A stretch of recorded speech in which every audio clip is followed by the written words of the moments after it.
welcome into the CHGO White Sox podcast presented by PointsBet. Use promo code CHGO when you sign up to get 2 risk-free bets up to $2,000. Welcome into Studio A of our CHGO offices here in the West Loop of Chicago. I'm Sean Anderson, the host of the CHGO White Sox podcast. You can follow me on Twitter at Sean_W_Anderson. And it's a White Sox off day, so I am joined by the full CHGO White Sox crew. We got Vinnie Duber in the far left in the white shirt. You can follow him on Twitter at Vinnie Duber. He's a CHGO White Sox beat writer. And the man in the middle is Herb Lawrence. Hello. You can follow him on Twitter at EcknerWall23. He's a CHGO White Sox community leader. And before we get into White Sox off day, before we get into the main bit today, which is I'm playing Alex Trebek and we're doing Sox Jeopardy. We also got Mailbag Monday questions, the aptly Mailbag Monday. This is a packed show. Oh, it's a very packed show. And we got to start off with probably,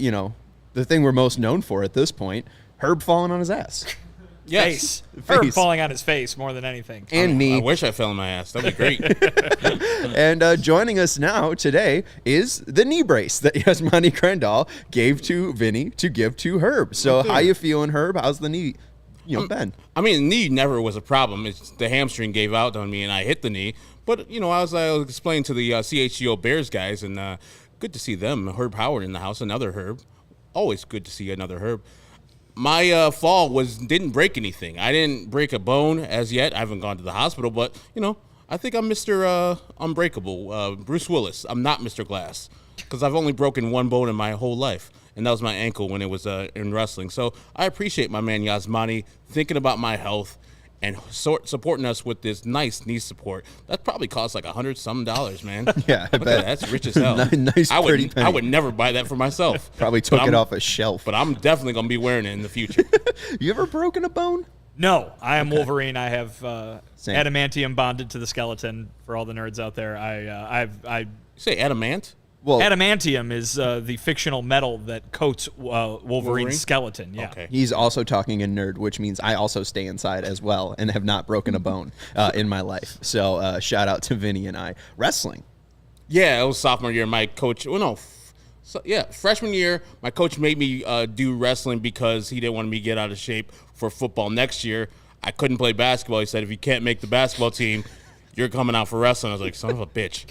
And so Coach Ellison made me go out for wrestling. I was 6-0, and then I think I failed classes, so I couldn't do wrestling anymore because I was so tired and terrible at that. So it actually was sophomore year. Broke my ankle sophomore year after I was 6-1, and then never really played wrestling. Never wrestled again. Never played baseball again, and then was all right in football. Wasn't as good though. I thought you were talking about like professional wrestling. No.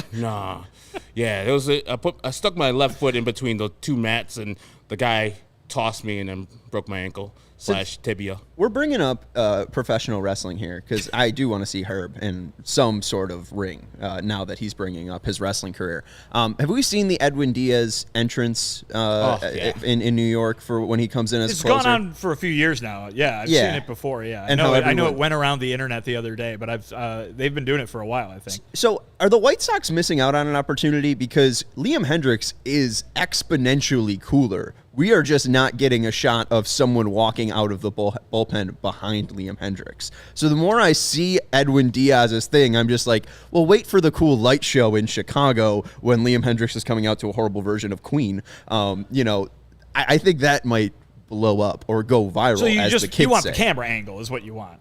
Yeah, I feel like they can make it. This is on NBC Sports to get the camera angle right. I'm telling them how to do their jobs. It's the music that plays for Edwin Diaz. I don't know what you said. Queen.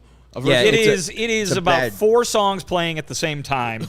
One of them is "We Will Rock You." Oh. One of them is "Killing in the Name," Rage Against the Machine. There's a little bit of that in there, and then there's a lot of techno. If Liam ever comes out early, and the song goes and goes, it turns into like it's like feeling a power tool going into your brain. Ugh. It's real bad techno, yeah. So it's song and camera angles that Liam needs to fix. Well, I literally asked Liam the day he was introduced as the White Sox new closer. I go, are you going to be bringing Jimi Hendrix walking music? Because your last name's Hendrix. You should be walking out to Jimi Hendrix. Only makes sense. We had to wait until Adam Purple Hazley came up to get some Jimi Hendrix at the rate. all along the Watchtower. Oh, What think how cool that would be. Or Voodoo Child. What did he say about Hendrix? Was like, no. He was like, yeah, I like him, but I've got this crazy Queen thing that we're going to be playing. Yeah. It's disrespectful. It's kind of like that terrible version of, what's that, Benny and the Jets by Ben Zobrist's wife. Yeah. I think I'd probably take Liam's 100 times out of 100 over that. Yeah, I don't need that. Other Sean saying Liam should come out to Men at Work one time. I'm sure he's gotten that before. It wouldn't be that cool either. He should come out to, who was that one band? AC/DC. Midnight Oil. Midnight, Beds Are Burning. Yeah. It's a decent song. It's pretty, I mean, he is political, but it's pretty, I don't know, not really baseball. No. I mean, AC/DC is from Australia. Yeah, that's pretty obvious. But is it? I mean, it works Queen's too not. with It the White does. Sox. But they use too many of those songs. And Oh, my 'cause guy, Thunderstruck. my guy Brendan McCaffrey says they all sound the same. AC/DC songs? Yeah. Yeah. And all their singers sound the same. Yeah. They got a guy who sounds like the other guy. And you really can't tell if it's a Bon Scott or Brian Johnson. Well, song. we haven't brought in the NXS music. Oh, NXS is good. Oh, yeah. Yeah. Inxus. Is NXS good walkout music, though? Maybe not, Like but it's Need good. You Tonight? I mean, that'll get people hyped up. You just hit those chords, people are like, oh, it's Liam Absolutely. time. Hey, all Edwin Diaz is doing is using trumpets. So, I mean, guitar could work. I don't know. We'll figure it out. Apparently, Alex Root is saying one of the songs that you're saying is disco on top of them is Bangarang by Skrillex, which I know you're a huge Skrillex guy. There was a time, I think, where I had to stand up and walk into the away from the field because it was just bad. And AJ saying major old head takes Liam's Entrix music perfectly complements the light show. I think the light show is complemented by any good song. Yeah, the lights are programmed to go to the beat of the music that's playing. Right. So, like, you could just pick a better song. I mean, you could just pick the better version of We Will Rock You. Technically, if this gets Liam hyped up and ready to pitch, cool, let you do your own thing. But also, I think Edwin Diaz, the music also gets him hyped up, but also it plays to the crowd. It's an entertainment game where the whole city field is on fire when he comes in the game. Mr. and Mrs. Met are enjoying time playing their trumpets, and the stadium is alive. Shout out to Mrs. Met. Oh, man, she's gone through a lot. Mr. Met has put her through a lot of stuff. It's good that she didn't leave her for Mr. Redlegs. When are we going to get him Mrs. Southpaw? You going to bring that? But I don't know if Softball's a male. Dude. I just think it's a fuzzy green dude. He's a dude. Is he? Fuzzy Yeah. green dude? Okay, Yeah. so he might be. Yeah. Ms. Southpaw? I know the actor or person inside used to be a woman, but now is not. Wow. Yes. That's a fun fact. Yes. Well, I'll just say that now we're going to make a weird segue into Jeopardy. Wait, we're not going to do that because we got Yasmani Grandal's record. So the whole reason we talked about the knee brace was to bring up, we had this stat for you, Herb. Since you fell, the White Sox are 6-5. And Yasmani Grandal has played in 8 games and has not been motivated by your fall. He's hitting 100, 156, and slugging 167 with 2 doubles and 2 RBIs. I mean, that's not. I mean, I think the original thing was since the video came out, which they'd be 6-4. But yes, that day versus versus the Oakland A's. Yeah. It was Now it's 6-4. Colorado. Colorado. Yeah. In Colorado. Yeah. Yeah. So yes, since that day. That when I fell, 6-5. But you fell before the game. Yeah, but the video came out after the game because I remember I was in pain that whole Colorado game. I was like, "Fuck the Rockies," and so it was like 6-4. I would still say 6-5. I would say. So the White Sox are the same, no matter what.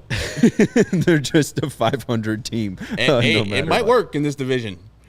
The last team that Tony La Russa took to the World Series before this one was an 83-win St. Louis Cardinal team that won the World Series miraculously. 85, right? Say 83? I think they won 83 games. Was it? I think that's 86. right, yeah. 83 and 79? It wasn't a lot of games. It was something I was like, hey, the White Sox are still champions because you got to win at least 90 games to be the World Series chance. 2 games above 500? And Tony La Russa was kind of right. Jimmy Lambert. He might be Adam Wainwright. Let's knock it off. He looks good. He looks a lot better in the bullpen, Tony I think, knows a little for a thing about reason. baseball. Maybe. I think it's the pitch lab more than Tony here. But anyways, Vinny was doing a good Johnny Gilbert impersonation. We are now going to go into the Jeopardy or Soxpardy version of the show. It's going to be Vinny and Herb versus each other. I will be your Alex Trebek. And here are the rules. You got to answer Jeopardy style. So who is, what is, what are. That's going to be my big downfall in this, Herb. And I am going to absolutely harp on it every single time you get it wrong. And then also, it's a cheaper budget show. I mean, Jeopardy is a studio show, 40 plus years. They have a big budget.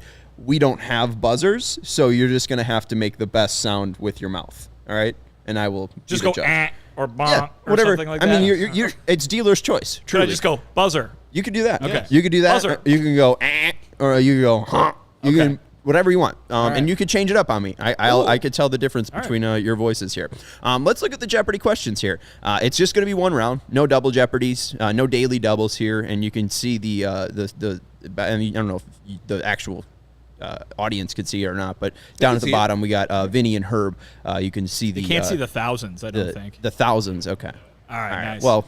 All right. Well, we got $200, $400, $600, $800, $1,000 as the question totals that you can win. The categories are ghastly gaffes, numbers by names. So I will give you names, and then you have to respond with the number that those players wore for the White Sox. You got hit and homers. Those are 2021 questions about the White Sox lack of power. You got trade tree. I will give you one side of a trade tree. You have to give me the player who went to the White Sox. So I will give you the players that left the White Sox. You got to give me the player who came to the White Sox. And then White Sox walk-up. We've been talking about Liam Hendricks and all that stuff. So there we go. We're going to give you some songs, and you're going to have to guess who comes up to these songs. All right. Where's Potent Potables?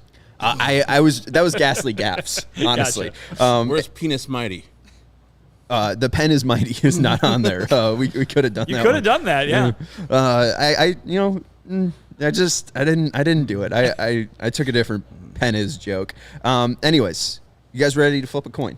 Herb, Yes. I'll let you pick heads or tails. Heads. All right, we're gonna flip now, and it is tails. Vinny, do you want first, or do you want to let Herb go first? I want control of the board. All right, taking control of the board. All right, I will take White Sox walk up for 200, please. All right, it is Homecoming by Kanye West. We gotta wait until I finish. Nope. The prompt. I'm gonna go Herb first. No, he gets it. He said, Oh, you get it. All right. I don't know it. Vinny. Who is Lucas Giolito? That is incorrect. We will also say "Feeling Myself" by Nicki Minaj. This person has two different walk-ups. I can't answer again, can I? No, Herb. I knew you that got one. it wrong. I knew that one. Adam Engel. Okay. Oh. You can go for the steal. Who is Dylan Cease? All right, Dylan Yeah. Cease. Okay. Vinny gets 200 points. And I did see Alex Rude mention since Dylan Cease has changed up his walk-up, he's now been a different pitcher. He started coming out to Nicki Minaj's "Feeling Myself" before it was "Homecoming" by Kanye West. All right, Vinny, you still have control of the board here. Give me White Sox walk up for 400. All right. Dragula by Rob Zombie. Vinny. Who is Matt Foster? All right, ding. Vinny's got 400. He's going to clear the board on this one pretty much. You got to be quicker. I mean, he's at the stadium every day. So? I know all these. Yeah. Good, because you looked them up. That's true. All right. Vinny, you still got White control. Sox walk up for 600. All right. Welcome to the show by Cody Johnson. Oh, I know this one. Herb. Who is Andrew Vaughn? Ding. We are tied at 600. Because I knew it was a terrible song. My least favorite one on the team. It is the worst It one. is a terrible song. All right, Herb, you got control of the board. Go with I'll go with Numbers by Names for 200. All right. Alec. Numbers by names by 200. Octavio Dotel, Orlando Hernandez, and Ellis Burks. Herb. What is 51? Damn it. Can I do it again? Vinny's got an answer before. Oh, boy. I have no idea. All right, final. What is 50? No. Herb? I'm just going to go, what is 36? It's a legendary number. It's 26. Son of a bitch. Yeah, 26. Why was it Avi on that list? Sean, are we deducting Why wasn't points? Leary on that list? Sean, are we He's deducting 28. points? He's That's 28. That's I'm going to lose my Are card. we deducting points for wrong answers, or we just? Oh, God, no. All right, No, yeah, no, no. we'd be All in right. the negative. Thank Okay. goodness. No one got that one right. I didn't even get that right, and I wrote the question. Herb, you got control of the Let's board. go to Numbers by Names for 400. All right, numbers by names by 400. Keith Folk, Greg Walker, Harold Baines. Oh, shit. Vinny made the buzzer noise Damn first. it. Well, I mean, technically it's 3, but it's also wrong. That is incorrect. Right, yeah. Herb. What is 31? 31 is the correct. Oh, no, is the incorrect answer. Damn it. It's incorrect. Why is Harold Baines on there as 29? It was the first number he wore as a White Sock. This is like a trick. Yes, Damn, it was. we suck. It was a trick. I'm supposed to be the fan here. Well, it was Harold Baines who was trying to throw you off. Yeah, Anyways. you did. And boy, did you. Yeah, I threw myself off. All right, Herb, you still got control of the We'll board. still do numbers by names for 600. All right, the three players are Greg Norton, Scott Radinsky, I'm and going to hit Lamar this Hoyt. one. Herb, I think we went over this one the other This is day. literally did. from yesterday. it's literally, I think I thought it was What this is number. 31? What is 31 is correct. You would also you. have Hoyt Wilhelm. The Hoyts have worn 31. So Norton, Herb gets you're the that greatest. one. Greg Norton, Scott Radinsky, and Lamar Hoyt all wore 31. All right, Herb, you got control of the board. Let's go for numbers by names for 800. All right, 800. Alex Cintron, Carl Everett, Miguel Olivo. Eh. Herb, What is 8? what is 8 is correct. The great number 8 I'm back. for Carl Everett. I'm Miguel getting no Olivo, rebuild. and I'm getting Alex no Cintron. rebuild players on this category. I This is believe upsetting. in Carl Everett, who does not believe in dinosaurs. I'm so sorry. What is numbers by names for 1,000? All right, Ryan Burr, Kevin Smith, Chris Bassett. Those are your rebuild names. I'm just going to guess. All right, Herb. 51. What is 51? Incorrect. Eh. Vinny. What is 36? Incorrect. Dang it. What is 61? 61. Kevin Smith Van was Smith with 61. Kevin Smith was 36. I knew it. You're That's right. why I said I was throwing off all those Kevin Smith heads out there, like Man, Mike Rankin. That was brutal. All right. Now we got Herb. You're still in control of the board. Let's go with Ghastly Gas for 200. All right, for 200, Ghastly Gaffs. History. No Hawk, not the Perfecto from 2009, but this base running error in 2020 was the first of its kind. Vinny. That triple play. What kind of triple play? What was the put out numbers? 8-6. 8-4. What is 8-6? And Herb? That one up. what is 8-5? What is 8-5? Come on. I'm sorry, Vinny. I Man. didn't want to. Getting crushed on the technicalities It here. was one of a kind. we I go. really have to be specific. You do. You're about not it. wrong. All right, Herb, you got control of the board. You're kicking Vinny's ass 2,200 to 600. Let's go to Trade Tree for 200. All right, trade tree for 200. Nick Madrigal, Cody Hoyer. Vinny. Who is Craig Kimbrell? Correct. Vinny gets 200 Back in the points game. on that Yeah, one. 800 to 220. Vinny, you got control of the board. Let's go back. This going out of order is very upsetting. Go back to White Sox walk up for 800, please. Lil Baby by In a Minute. Eh. Herb. Don't know what any of those words mean. Who is Tim Anderson? Who is Tim Anderson? Correct. Isn't it the other way? In a Minute by Lil Baby? WhiteSox.com has it as Little Baby by no, In a Minute. Lil Baby's the artist. I'm an old head, but I know Lil Baby's the artist. I bet you're right. Yeah. But I just copied it straight from. See, look, Tim Anderson, Lil Baby by In a Minute. That's dumb. Let's go finish out the category for 1,000. White Sox walk up. All right, 3,000 to 800. The song is "Vampire" by Travel Seeds. Hey, maybe it's a trick one. Herb. Lucas Giolito. Oh, I didn't say it wrong too. I said there was a Penn is Mighty question in here. Oh, I got it now. No one? All right. No idea. They're passing at this one. It was Reese McGuire. Yeah, thank you. Thank you for finally If it was, giving if, sound see, if someone used Vampire Blues by Neil Young, then I would have known. Of course. Well, if they only had taste, Vinny. Yep. All right, let's go to, I think it's Herb. Trade Tree for 400. All right, Steven. for 400. Clayton Richard, Aaron Pareda, Adam Russell, Dexter Carter. Herb. Who is Jake Peavy? Yes. Who is Jake Peavy? For 400 points. 3,400 for Herb, 800 for Vinny. Let's go Herb, you got 600 in that control. same category, please. 600 in Trade Tree. Sammy Sosa and Ken Panicki. I'll say Vinny. Who is George Bell? Correct. George Bell is the correct answer. Vinny gets 600 points. It's 3,400 for Herb, 1,400 for Vinny. Vinny, you're in control of the board. Trade Tree for 800. Trade Tree for 800. Josh Fields and Chris Getz. Herb. Who is Mark Tian? Mark Tian, correct. Tea time. There you go. Mark Tian is the correct answer. 4,200 for Herb, 1,400 for Vinny. Herb, you're in control of the board. Trade Tree for 1,000. All right. Ryan Moe.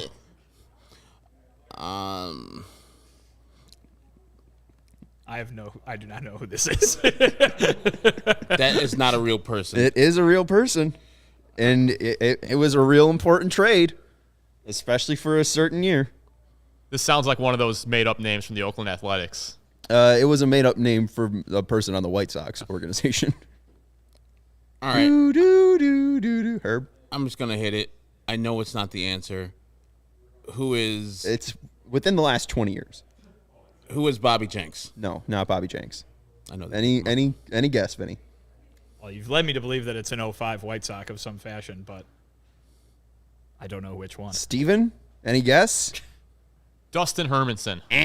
I don't know. Jeff no idea. Blum. Come on. The Blummer. The player to be named later was Ryan Moe. That's very difficult. I mean, No he one. was, he was named before then, but It was $1,000 question, guys. Come on. Did he ever make it to the big leagues? Because I've never heard of that guy. I don't think he did. I don't think Ryan Moe did. He was a player to be named later who was drafted in the 25th round, made it up to AAA, and had a 9 ERA. We won the trade. You did win the trade. Ghastly Gas for 400. All right. White Sox fans have public enemy number 1 for this base running occurrence, which the Sox currently rank 3rd in all of Major League Baseball in. Herb.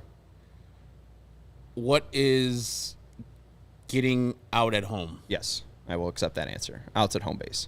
And the public enemy number 1, Joe McEwing. All right, Herb, in control of the board here. 600 for Ghastly Gas. All right. On April 26th, the White Sox dropped their 8th game in a row and led the league in this category with 20. Herb. What are errors? Correct. Errors. You are kicking Vinny's ass. This is a bloodbath. I mean, Vinny 5,200 to at the beginning of 1,400. it, like, Vinny's the journalist, and he's at the park, so he can get the walk-up stuff. and then I got one of them. Ghastly Gas for 800. All right. Ghastly Before I Gas. click it, Vinny, you pretty much have to sweep the board. Oh, here to I'm come back. aware. Okay. Yeah. All right. Well, this White Sox outfielder is tied for the 3rd worst defender in baseball by StatCast out above average statistics, minimum 100 attempts. Vinny. Who is Andrew Vaughn? Correct. Andrew Vaughn is the correct answer. I think you just got 800 points there, so 5,200 to 2,200. Outfielder should be in quotation marks. Yes, outfielder should be in quotation marks. Vinny, you're in control of the board. Let's go Ghastly Gas for 1,000. For 1,000. This White Sox outfielder has the 2nd worst ultimate zone rating, UZR, minimum 595 innings in 2022 in all of the major leagues. Vinny. That's a lot of innings. Who is Eloy Jimenez? No. Nope. Yes. Who is Gavin Sheets? No. Son of a bitch. That's so many innings. Vinny. Who is AJ Pollock? Nope. It's Luis Robert. With What? over 600 innings, only Bo Bichette has a worse ultimate zone rating. And I would have than thought that Luis his zone Robert. was so ultimate. Right? Yeah. Mm-hmm. Yeah, not the case this year. I think according UZR is to broken UZR. this year. Fix it, UZR. I think there's some things that Luis Robert might need to fix in the outfield. Hey, we saw those odd routes he was taking. That vitamin deficiency really could have been hurting him here. I just did some quick math here. If you sweep the board now, Vinny, it'll be a tie. I can tie Okay. with a correct answer in every one of these questions. All right. And how about this? And if Herb gets any of them wrong, we will subtract points too. No. Let's just do the game. All right.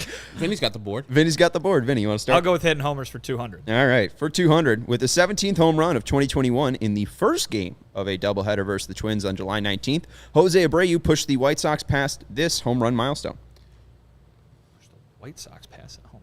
In 2021, on July 19th, with his 17th home run in the first game of a doubleheader versus the Twins, Jose Abreu pushed the White Sox past this home run milestone. Herb. 100 for the year. 100. What is 100 for the year? Okay. That is correct. You did not answer in the Sorry, correct so way. that's wrong. Take it off. Yeah, okay. Take it off from me. 100 home runs in a season. All right, Herb, you got control of the board. 400 hitting homers. All right. 9 teams. 9. That's how many teams have not reached this home run milestone in 2022 yet. The White Sox are part of this week club. Herb, What is hitting their home runs? what is hitting 100 They were the home same runs? answers twice in a It row. was the same answer. You should have been on it. This is now we know we're not really Where are watching the White Jeopardy. Sox at? They are at 93 home runs this year, so they are 25th, I think, in the league. Let's go 600. All right, for 600 hitting home runs. It's not just a White Sox problem. Kyle Schwarber has more home runs of this kind than 11 MLB teams. Vinny, Left-handed. left-handed home runs. Wow. 34 home runs. The There's 11 teams that have 33 or less. The White Sox are one of them. The White Sox don't have the worst. They are second worst with 18, tied with the Cubs. Worst are the Toronto Blue Jays. You know the Cubs are worse than the damn Cincinnati Reds? I just looked at that. Really? The Reds started with like 3 wins in like the first 25 games, and since then they've taken off, and now we're in third place in the NL Central. That's neither here nor there. No. All right. 2 more left. Herb, I think you got control of the board. 800. All right. You win. I mean, I have control of the Oh, board. you have Sorry, control. Vinny, you want to go to the Yeah, I want this one. All right. Vinny, do you want 800? Yeah, I do. Okay. Yeah. This is the last time the White Sox did not have a hitter hit 20 home runs in a season. Herb. What is 1975? Incorrect.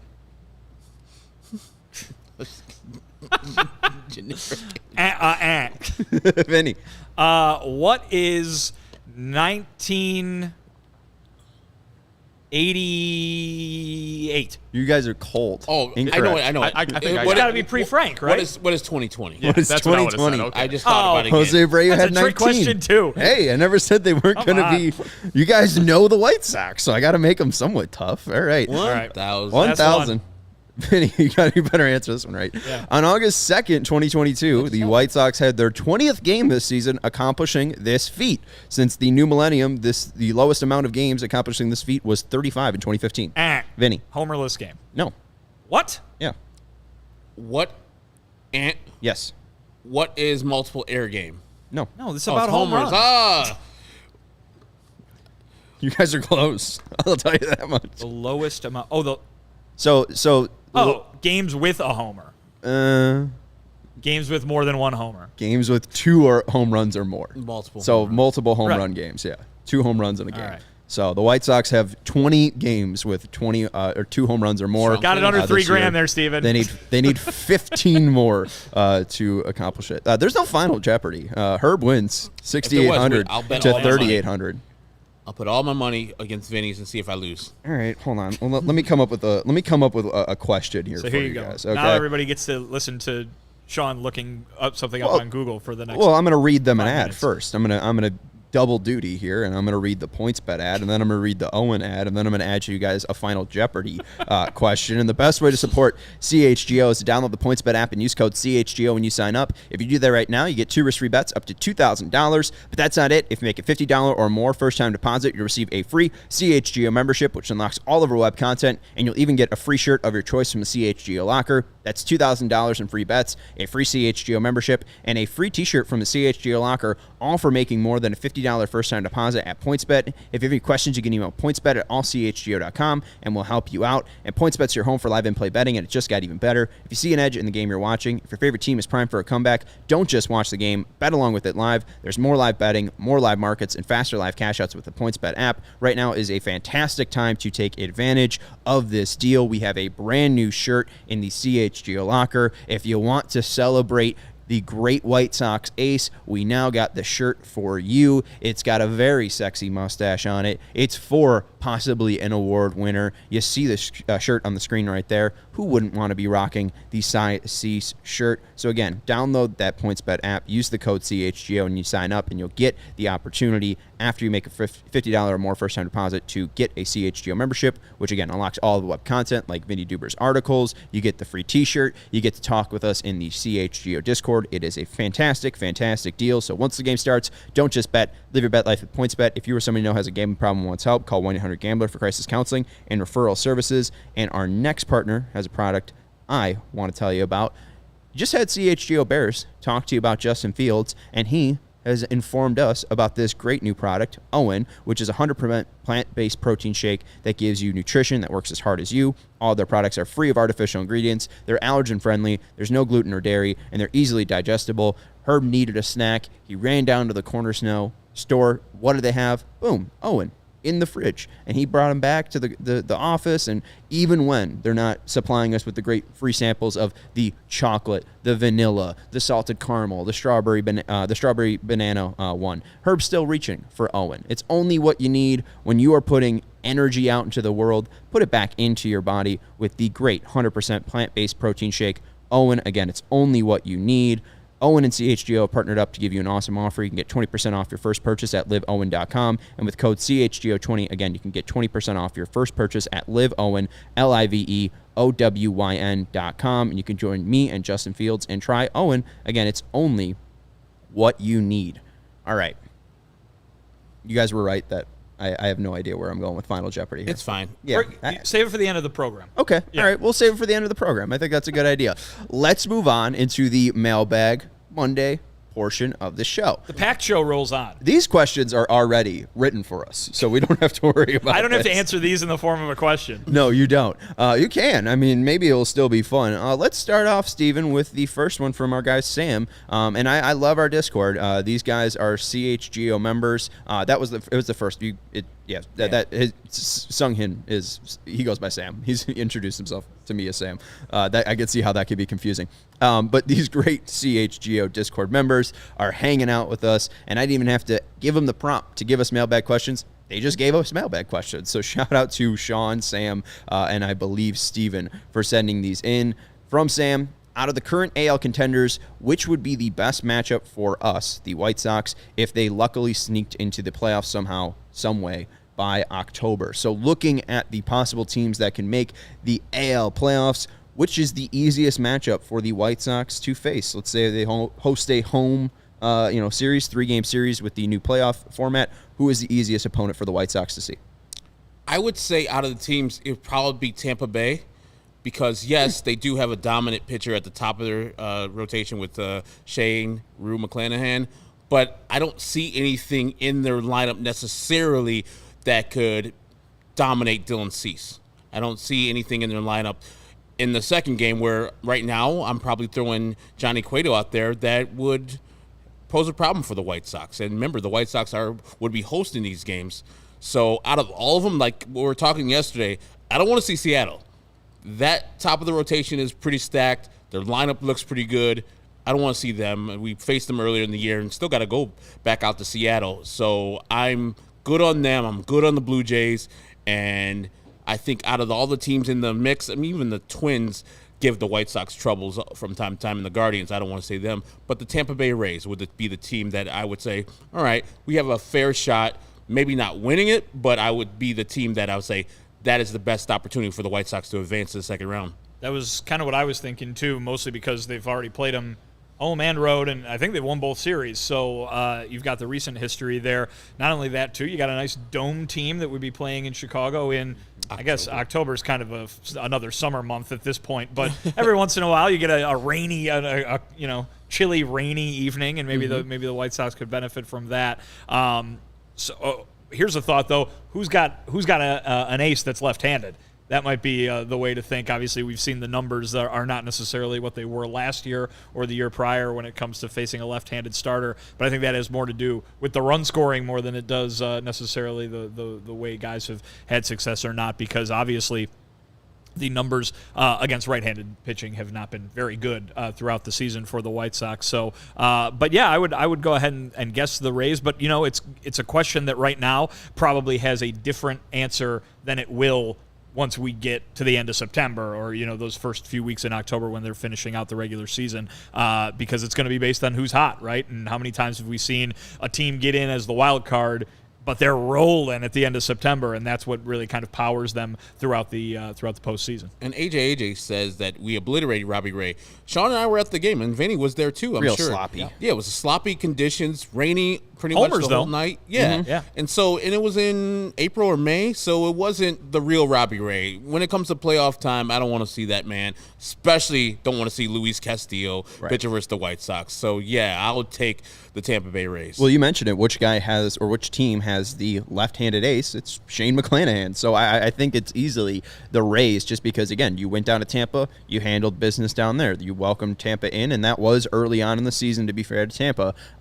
Still, they didn't really pose that big of a threat. You look at Toronto, Gausman, Manoah, Barrios. I'm good. Great You summer. mentioned Robbie Ray and Castillo for Seattle. I'm good. It really only comes down to Tampa Bay, and you would have Shane McClanahan, but outside of that, it's going up against 35-year-old, retooled, retailored, put-together Corey Kluber. So it's not that fearsome of a matchup for this White Sox offense that has been so, just struggling. I mean, just really have not been able to find any really sort of roll here. Yep. So I really think that them going up against Seattle, a team that hasn't made the playoffs in 21 years, would be horrible. That team is going to be absolutely motivated. They won't care if they're playing on the home or road. They sold out their entire farm system to get to the playoffs, make sure that they're going to get to the playoffs. They've been on that 11-game losing or win streak, or 14-game win streak I think they had early on in the season, so they can get red hot. Tampa really hasn't found that role this year, and maybe that's because they're playing in a tough AL East, but I would rather take my shots going against Tampa, who really lack a star as well. I mean, Rosarina emerged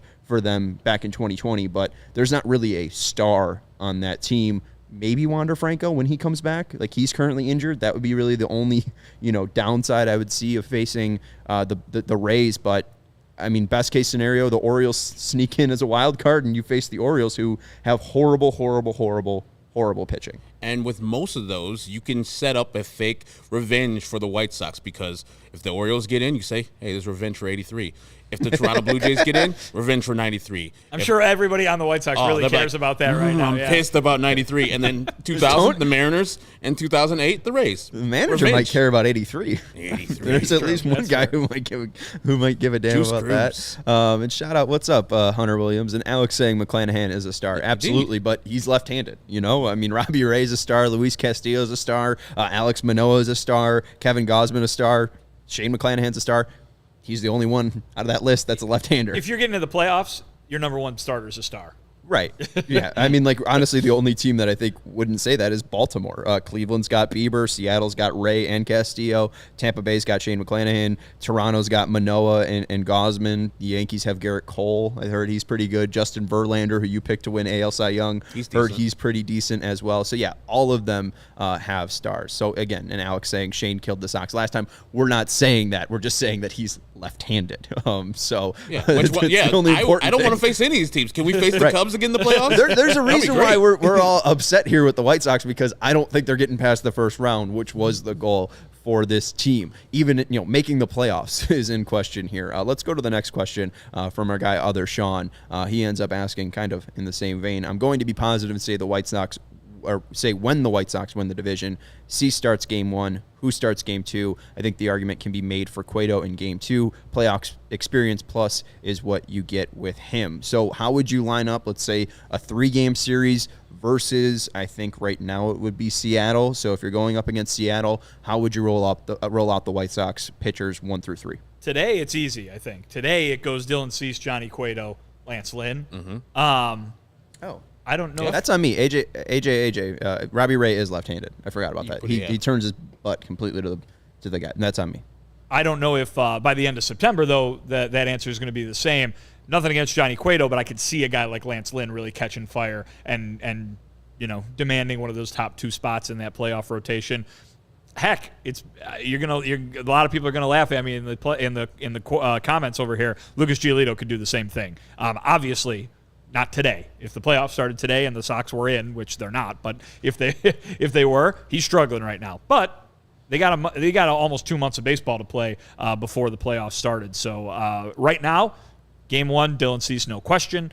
Game 2, Johnny Cueto, no question. And I think I'd probably pick Lance Lynn for the third one because he's looked a little better of late. I would not be surprised if by the time the White Sox get to October, if they do, it would go Cease, Lynn, and maybe even Giolito if he could get back on track. But Cueto has done a fantastic job. We talk every time he starts about giving the team a chance to win. That's what you need in a playoff situation. And those 6-inning outings are rare come the playoffs. So the things that Johnny Cueto is making a habit of is the kind of things you love to see during the playoffs. And just like you said, I just need a glimpse. I need a glimpse of Lucas Giolito being the guy he was last year for the most part, the guy in 2020. And I'm putting him third. And then, I love to have Johnny Cueto as my number 2, but I don't know at the end of the year if 36-year-old Johnny Cueto will be the same guy. The metrics, the peripherals don't look great. The FIP is up there high, but he knows how to pitch.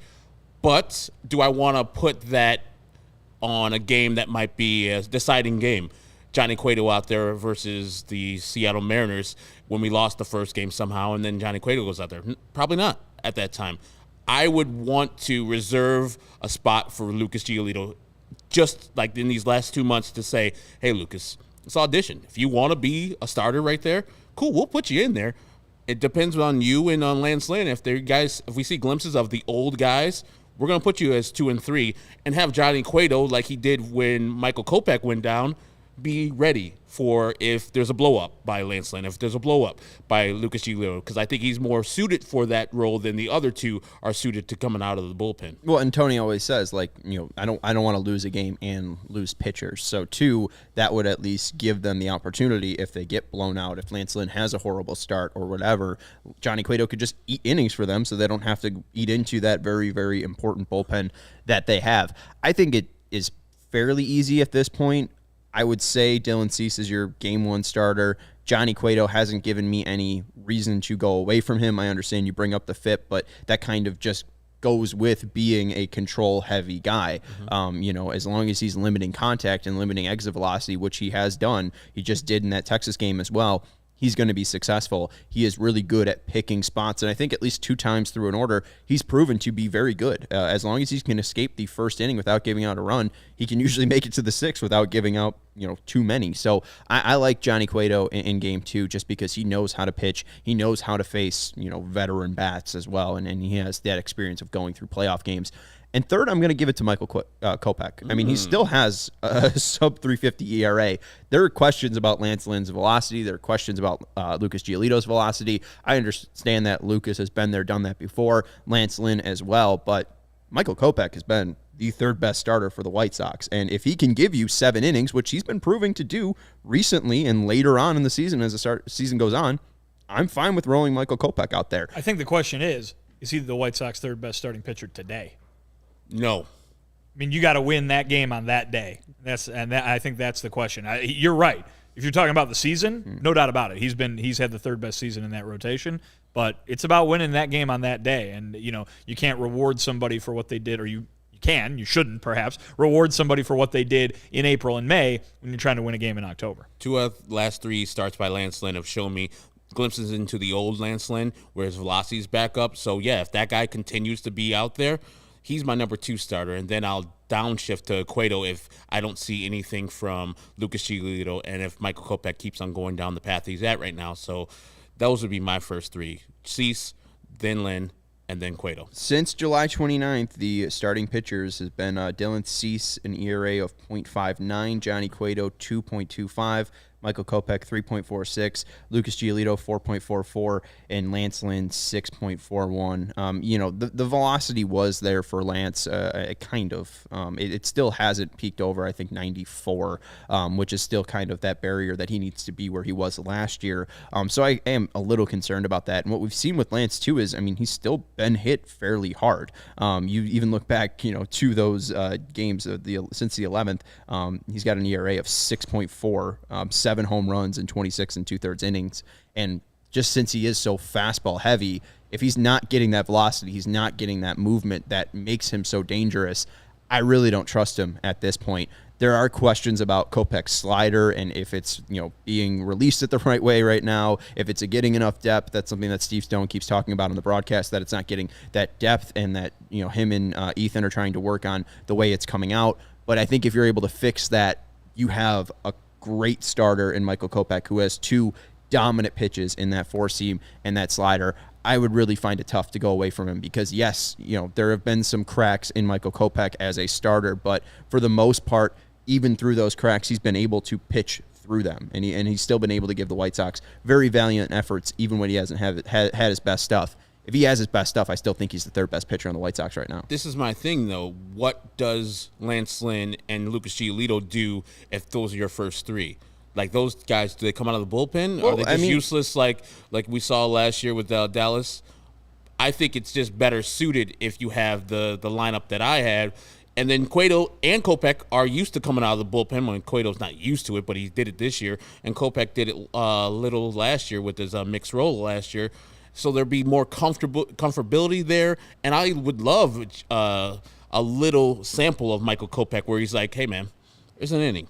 Do your thing. Let the shit go. Just let it go. Don't worry about extra innings. Don't worry about preserving for later. No, just give me what you got right here in this 5th inning of relief because Lucas didn't get through. We need you here for this 5th and 6th. Can you do it? Cool. I don't see the opposite happening where if Kopech gets in trouble in that third game, you bring in either Lance Lynn or Lucas Giolito to come and shut down the game. I think something that they might do, and just looking at the way the schedule is lined up, on Monday, October 3rd, you could pitch Kopech if it's lined up that way, or if you want to schedule it to line up that way. You have Kopech pitch on the 3rd, then Giolito and Lance Lynn finish out against Minnesota at the G rate, right? I mean, you can have those guys finish out the season. We think it's going to be important games. It's not like, on the 5th, you're going to have a game that you're not going to be, letting up to Davis Martin or whatever. So maybe they backload that rotation where it's Kopech, Giolito, Lynn to end the season. Then it's Cease, Cueto, Kopech to start that playoff series. And then that way, if they make it to the 10th, Kopech would have 10 days of rest, pitching from the 3rd to the 10th. So maybe they would be able to line it that way. I mean, it's a very perfect world, perfect scenario for the White Sox there, but I don't know. I think that we've seen pitchers benefit going to the bullpen. We see Jimmy Lambert, he's increased velocity. Reynaldo Lopez, he's been able to increase velocity. I know it would be a very tough transition to put Lucas Giolito and Lance Lynn into a bullpen role for a series, but that's what they're asking of you right now. 2 months. 2 months of baseball to play, yeah. And this team's still in 3rd place. Thanks, Jason. We didn't know that. Thank you, Jason. We appreciate you. Hey, the question was if they make the playoffs. We're answering questions, Jason. Sean was being Please positive, keep up, and Jason's being negative. Thanks, Jason. Got it. Let's go to the final Mailbag Monday question here from our guy Steven. He said, will Colas be called up in September? Additionally, where is Cespedes in his development? So Oscar Colas right now currently down in AA. Do we think that he would be called up by September? I really don't think that Cespedes will make an impact on the 2022 team. No. Okay. No to both of those answers. I mean, and listen, I understand the searching high and low for solutions because the offense could certainly use a jolt. But with the exception of a guy who, was a very advanced bat when they took him with the number 3 overall pick in the draft, the White Sox are not keen on jumping levels. I think you saw Lenyn Sosa called up earlier this year because they needed him at the time. They needed an infielder, and you saw him then go right back to AAA, which is probably where he was supposed to go naturally at that point anyway. They needed an infielder right when they called him up. I don't think you're going to see these guys jump levels because the White Sox have plans for them. They have hopes for them, certainly, and I think that they want them to get done what they need to get done at each individual level. That's really how they've handled it this whole way, be it Luis Robert or Eloy Jimenez. Now you've got these younger guys who, at the beginning of the season, the White Sox were very open about what these guys needed to work on, what they needed to solve. I mean, they didn't have a lot of American professional experience, and they, knew that they needed to come a long way.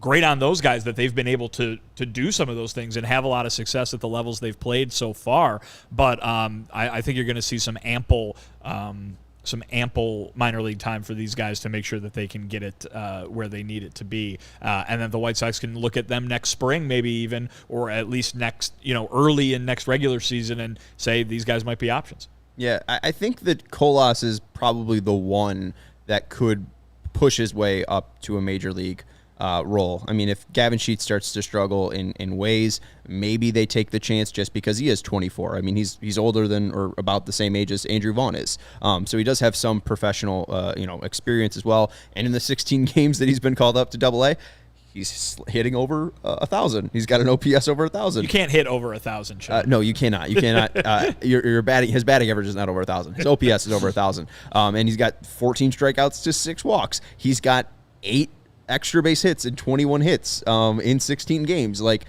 Colas so far, I mean, if he continues to hit like this, it'd be tough to at least ignore promoting him again up to Charlotte, I think, just because the guys right now up there are Hazley and Mark Payton. It's not like there's, stalwarts that you got to protect or, guys keeping them from promotion. So I think if Colas continues this, he probably will earn a Charlotte promotion by September.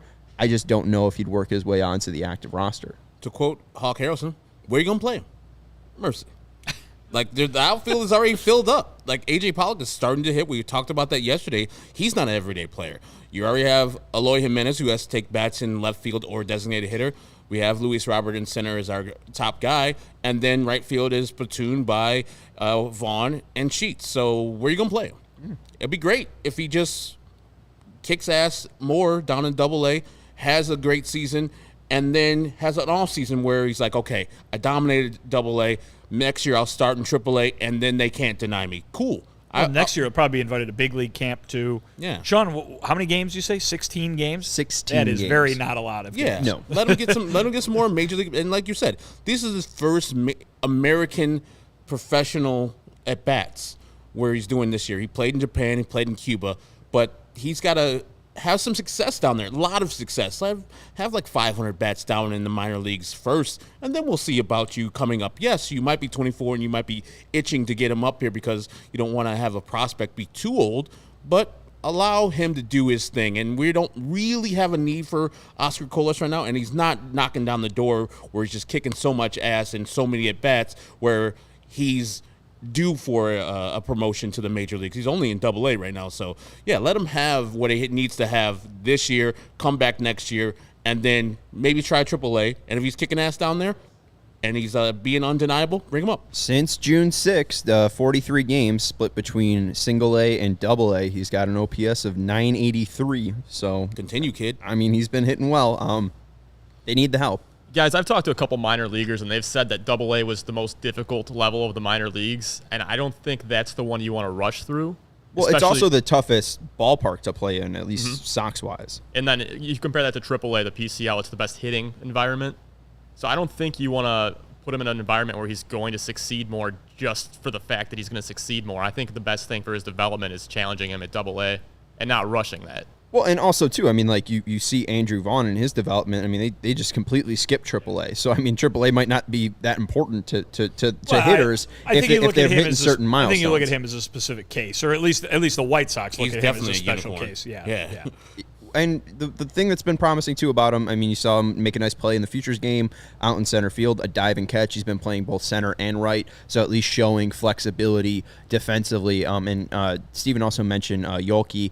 They must think highly of these guys if they didn't move on from any of the guys that they currently have. Like, they could have gotten major league help, a guy who could have improved over Gavin Sheets. If they don't think Colas is an improvement, well, you could have traded Colas possibly for an improvement over Gavin Sheets. I digress. But, you look at Cespedes, the way that he's been hitting. You look at Colas, the way we just talked about him hitting. Cespedes, since August, he's got an average of 318, 423, 636. That's in 22 at-bats. And then in July, he hit 272, 392, 547. So he's been good in Birmingham over the past basically month plus. So Yolke's been performing well. Colas has been performing well. So you do wonder, why weren't these guys traded if they are performing well? And, if you could have helped your team right now, they must think highly of these guys. Listen, you're going to roll your eyes, but Rick Hahn always says, this was not a one-year deal. This was not exactly this rebuild was not just to win the 2022 World Series or the 2021 World Series and then call it a day. It was to make something that would go on for years. And if you think you've got a guy in Oscar Colas who is going to help you do that, who is going to go play right field for you for a handful of years and help you out, then that's something to think about. I don't, we could talk for hours and hours about which way you go and what makes the most sense, whatever. We've moved on, and the silver lining is that you have a guy, perhaps if you're the White Sox, that can help you out beyond next year or beyond this year. And I think what Rick said, that I was like, oh, I get it, but also winning championships is really hard, as we've never had in like 22 years a back-to-back champion since the Yankees in 2000. So that was the last time. It's really hard to win multiple championships, and we've had the Giants win them every other year, I think, in the even years in 2010, 2012, and then 2014. But it's really hard to do that. So, yes, I hear what Rick said, and I agree with him. You want to compete for multiple championships, but he must really, really believe in Oscar Colas and Cespedes, and of course, Colson Montgomery, to not move on him. A little prospect hugging, but also maybe he thinks these guys are special. I mean, I think he was kind of right on Andrew Vaughn to skip all those levels. Like when he was kind of right about Luis Robert. I don't know if they're of that level, but they think that those guys will be helping those two guys, both Andrew Vaughn and Luis Robert, in the future. So prospect hugging in that case for those three guys, might be ready for it. I might be good for that. I'm not the biggest Rick Hahn fan, but sometimes you need to prospect hug if you think a guy is special, especially what Colas is doing when he's just going to Double-A and just raking. And as Steven said, that Birmingham ballpark in that league, it's not a great place to be hitting. And he's doing the job. At this point, where are these guys going to play? I mean, if you have Colas, let's say, ready for 2023, maybe he'd be ready like July 2023. Cespedes feels like he's doing pretty well. He's also 24. Like, you have Sheets in the outfield, Nope. Vaughn in the outfield, Aloy in the outfield, Robert in the outfield, Engel in the outfield. Like, you already have 5 outfielders out there. Like, it's a pretty messy scenario. Like, well, you've listed 2 for sure starters and 1 fourth outfielder. Gavin Sheets, we don't know what he is. Right now, he looks like a pinch hitter to me. I don't know. You know what I mean? Like, he's shown flashes of being able to do something, but he looks like a pinch hitter. If you got Oscar Colas ready to play every day right field and he's got the production to match, I mean, has Gavin Sheets done anything to make you think that he deserves to keep Colas at bay? I don't think he's done anything yet to win that. Which now, is why spring training could roll around next year and Gavin Sheets could hit 10 home runs in the Cactus League, and maybe, then it's like, all right, Gavin, go ahead and do your thing. But right now, as we sit here today, I think if you're looking ahead to 2023, who's going to be your right fielder if they don't go get somebody, which they very well could, the answer would be give Colas a shot, see what he can do. Right. I mean, Gavin Sheets in the past 10 games hitting 767, so, maybe that's enough to keep Colas at bay. But if Colas continues to do this, have an OPS over 1,000 by the end of September, and Gavin Sheets is still struggling, and he's still not walking and still not lifting the ball, and he's still striking out, looking like that pinch hitter, and he's got an OPS below 700, maybe. I wouldn't write it off, because maybe they just think very, very highly of Colas at this point, where they didn't want to move on from him, and maybe Gavin Sheets doesn't keep him at bay, and maybe Colas pushes that right. But we're talking about envelope. 2023. I'm gonna put a bet down that Gavin Sheets doesn't hold Oscar Colas at bay. No, I'm saying this year. I don't know. I could this year. I don't see him having the experience in the minor leagues that they would prefer to bring him up this year. Yes. You just want to see him at the majors. Well, he's just better. I mean, eventually, yes, Sheets. Better. But I don't know if in major leagues will he be better than Gavin Sheets. Maybe he'll be rushed and he'll be like, this is way too advanced for my skill set right now. It's possible. I don't know. I don't know well enough to say it's not possible. So that's Rick Hahn's choosing right there, and clearly, again, he thinks highly of him if he wasn't moving on from him.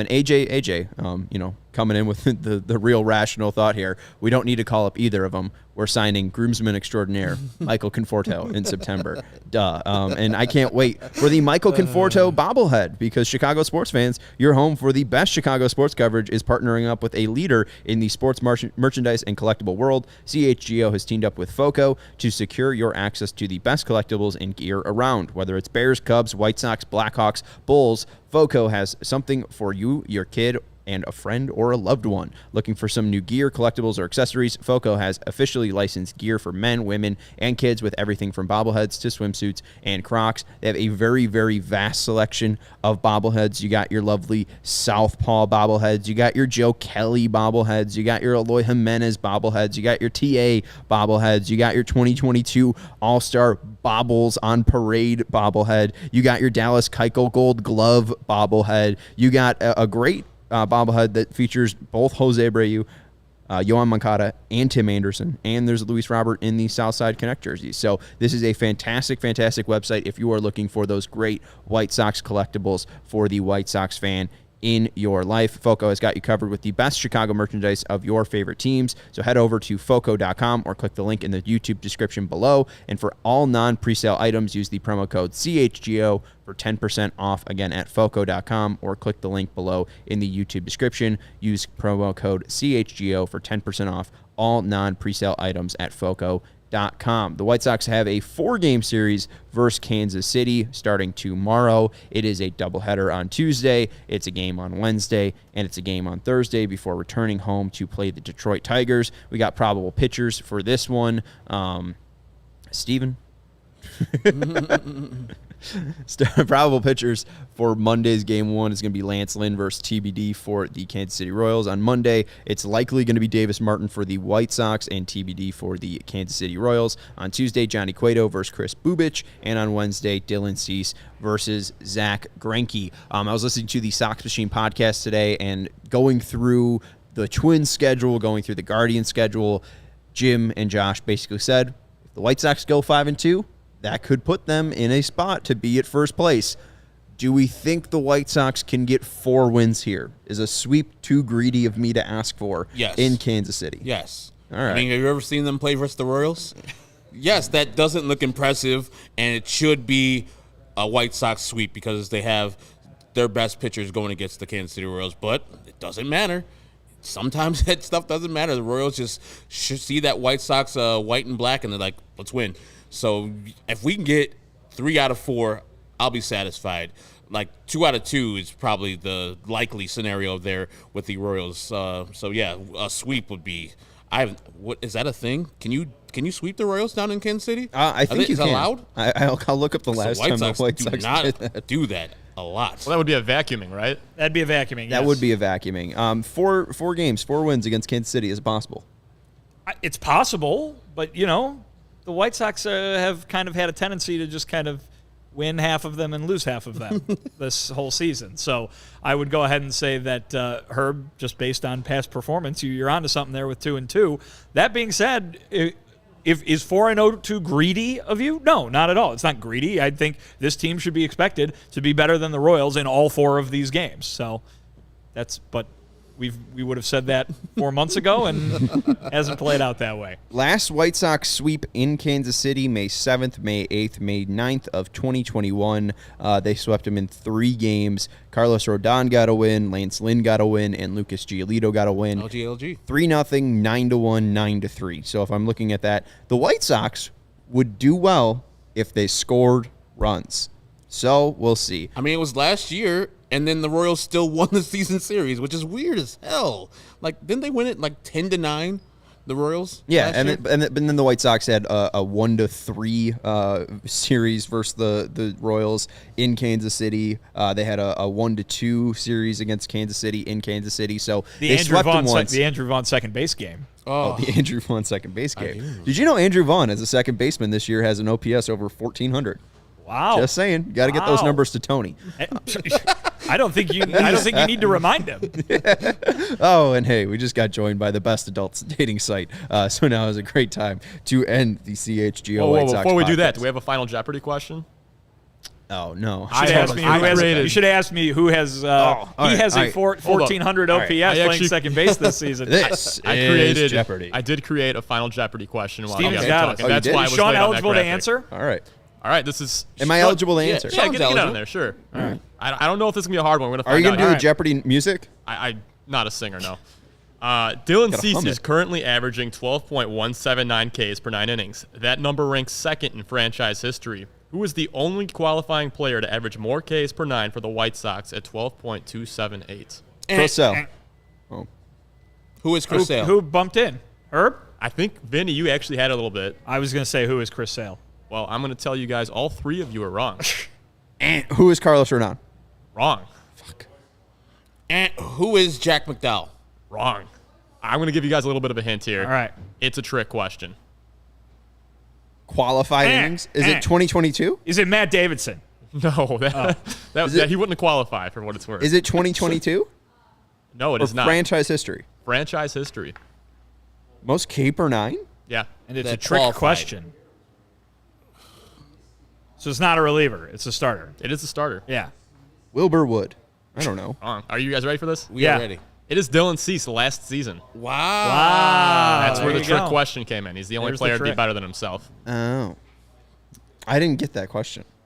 No, neither of us did. I needed to know. Well, I mean, Oh, like, you I didn't needed. get it. You didn't understand I it. didn't understand. So what was we're being so asked we're all of at me. 0. We all lose. We all lost. Yay! Put all our money in. Three-way tie. Did you guys wager everything there? I did. I always would do I only that. wagered $1, so my meager earnings from round 1 will win the day. So Vinny is going to leave with 3,799 fake dollars. Herb leaves with nothing, and I leave with nothing. Actually, we leave with $100 and $200 courtesy of Advil. I'm pretty sure. And- It's the Jeopardy. And Yaz's knee brace. And yes, it's knee And brace. Buyer Fiend. Yes, thank you, Bauer Fiend and Yasmani Grandal for the knee support. Anyways, that's going to do it for the CHGO White Sox podcast. Thank you to Vinnie Duber on the far left. You can follow him on Twitter at Vinnie Duber. He's a CHGO White Sox beat writer. Hey, Steven, is it Alex Fernandez? Desmond chiming in with Alex Fernandez. You can follow Herb Lawrence on Twitter at EcknerWall23. He's the CHGO White Sox community leader. And I'm Sean Anderson. You can follow me on Twitter at Sean_W_Anderson. Thank you to Stephen Nicholas for producing the show and for giving us the final Jeopardy. And we will talk to you tomorrow to preview the second game of the doubleheader, and we will also recap that game as well. They will be out in Kansas City. We will recap game 2 of the doubleheader and preview that one for you as well on the CHGO Sports YouTube channel. Again, thank you to Vinny, Herb, Steven, and thank you to Fleetwood Mac for the 1979 album Tusk. We'll talk to you tomorrow. Go White Sox.